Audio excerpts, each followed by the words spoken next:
ഇന്ന് ലോക വിഡ്ഢി ദിനമാണ്. ഏപ്രിൽ 1. ഏപ്രിൽ ഫുൾ എന്ന് പൊതുവെ പറയാറുണ്ട്.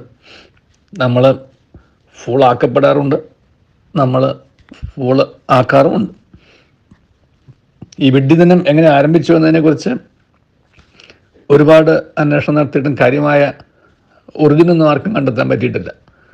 ഒന്ന് പറഞ്ഞിട്ടുള്ളത്, ഈ മധ്യയുഗങ്ങൾ വരെയും യൂറോപ്പിലെ പല സ്ഥലത്തും ന്യൂ ഇയർ ആരംഭിച്ചിരുന്നത് ഈ മാർച്ച് 25-നായിരുന്നു. അപ്പോൾ ആ 1-ാം തീയതി വന്നു കഴിയുമ്പോൾ മറ്റ് സ്ഥലങ്ങളുടെ ലോകത്തെമ്പാടും ജനുവരി 1 ന്യൂ ഇയർ ആയിരുന്നുകൊണ്ട് അങ്ങനെയുള്ളവരെ കളിയാക്കാൻ ഉപയോഗിച്ചിരുന്ന ദിവസമായിട്ട് ഏപ്രിൽ ഫുൾസ് എന്ന് പറഞ്ഞുകൊണ്ട് അവരെ കളിയാക്കിയിരുന്നതായിട്ടൊരു ചരിത്രമുണ്ട്.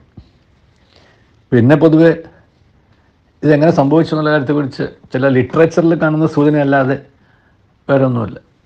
എന്തുമാട്ടെ, വളരെ എന്താ പറയുക, നിരുപദ്രവപരമായ തമാശകൾ കൊണ്ട് മറ്റുള്ളവരെ ഒന്ന് മണ്ടന്മാരാക്കുന്ന ഒരു ദിവസത്തെക്കുറിച്ചാണ് ഏപ്രിൽ ഫുൾ എന്ന് പൊതുവെ പറയാറ്. എൻ്റെ ചിന്ത പോയത് വേറൊരർത്ഥത്തിലേക്കാണ്. വിഡ്ഢിയും മണ്ടനും രണ്ടും രണ്ട് സ്വഭാവക്കാരാണ്, രണ്ട് വ്യത്യസ്ത ധ്രുവങ്ങളിൽ നിൽക്കുന്നവരാണ്. വിഡ്ഢി എന്ന് പറയുന്നത് നമ്മുടെ ഭാഷയിൽ പറഞ്ഞു കഴിഞ്ഞാൽ ഒരു ഘോഷൻ എന്ന് വേണമെങ്കിൽ പറയാം. മണ്ടൻ എന്ന് പറയുന്നത് ഒന്നും കൂടെ കൂടി ഒരു ഇന്നസെൻസ് ഉൾക്കൊള്ളുന്നൊരു പദമായിട്ടാണ് എനിക്ക് തോന്നിയിട്ടുള്ളത്. മണ്ടത്തരം, അതിനകത്ത് വലിയ കറയില്ല. പക്ഷെ വിഡ്ഢി എന്നൊരു കാര്യത്തിൽ പലപ്പോഴും കുറച്ചും കൂടെ കൂടി ഒരു ഇൻവോൾവ്മെൻ്റ് ഉണ്ടാണ് എന്നാണ് എനിക്ക് തോന്നിയിട്ടുള്ളത്. ഞാൻ ഒന്നും കൂടെ കടന്നു ചിന്തിക്കാൻ ആഗ്രഹിക്കുകയാണ്. ലോകത്തിൻ്റെ ദൃഷ്ടിയിൽ വിഡ്ഢികളായിട്ടുള്ളവരാണ് നമ്മുടെ ലോകത്തിന് എന്തെങ്കിലും സംഭാവന ചെയ്യാൻ കഴിഞ്ഞിട്ടുള്ള പലരും. മറ്റുള്ളവർക്ക് വേണ്ടിയിട്ട് സമയം ചെലവഴിക്കുന്നവർ, മറ്റുള്ളവർക്ക് വേണ്ടിയിട്ട് സമ്പത്ത് ചെലവഴിക്കുന്നവർ, മറ്റുള്ളവരുടെ കാര്യം നോക്കി ആരോഗ്യം നഷ്ടപ്പെടുത്തുന്നവർ, അവരെല്ലാം സ്വന്തക്കാരിൽ നിന്ന് ധാരാളം പഴി കേട്ടിട്ടുള്ളവരാണ് വിഡ്ഢി, ഫൂൾ.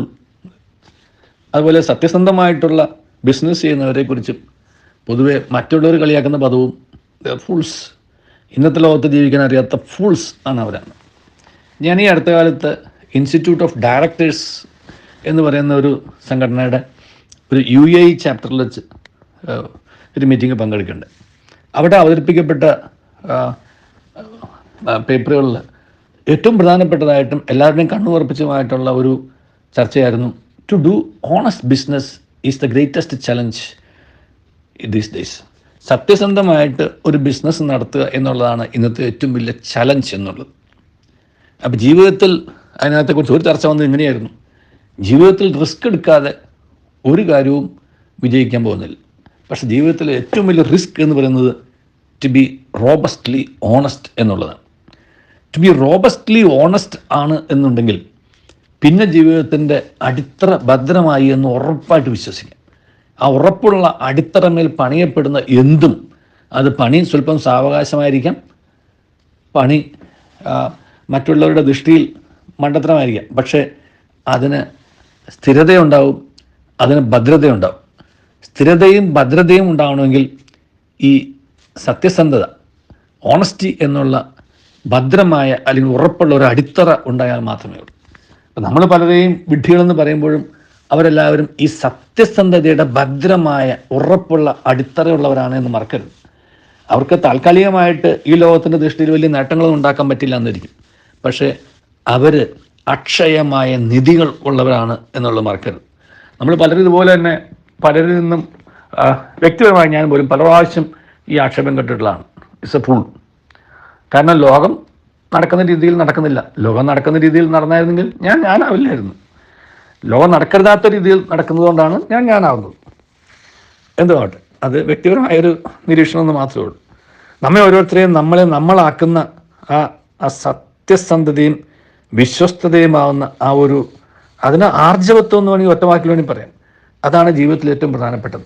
അപ്പോൾ ഈ ലോക വിഡ്ഢി ദിനത്തിൽ നമുക്കൊക്കെ ചിന്തിക്കാനുള്ളത്, ഈ ലോകത്തിൻ്റെ അല്ലെങ്കിൽ ആ ഒരു the culture of the world എന്ന് പറയുന്ന സാധാരണക്കാരൻ അങ്ങനെയുള്ളവരെ മാന്യന്മാരെന്ന് കരുതുന്ന, എങ്ങനെ പറയാൻ നല്ലത്, മാന്യന്മാരെന്ന് കരുതുന്നവരുടെ ദൃഷ്ടിയിൽ നമ്മൾ വിഡ്ഢികളായിരിക്കും.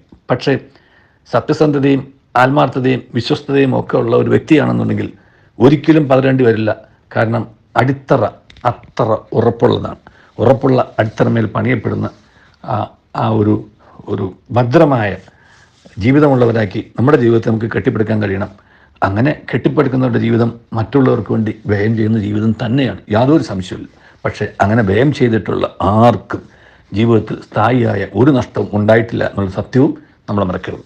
ആ പരമമായ സത്യത്തെ ഉൾക്കൊണ്ടുകൊണ്ട് നമ്മുടെ സത്യസന്ധതയാവുന്ന അടിത്തറമേൽ നിന്നുകൊണ്ട് മറ്റുള്ളവർക്ക് കൊണ്ട് ജീവിതത്തിൽ എന്തെങ്കിലുമൊക്കെ ചെയ്യാൻ നമുക്ക് കഴിയട്ടെ എന്ന് ആത്മാർത്ഥമായിട്ട് ആശംസിക്കുന്നു, പ്രാർത്ഥിക്കുന്നു. ദൈവം നമ്മെ അനുഗ്രഹിക്കട്ടെ. നല്ലൊരു ദിവസം എല്ലാവർക്കും നേരുന്നു.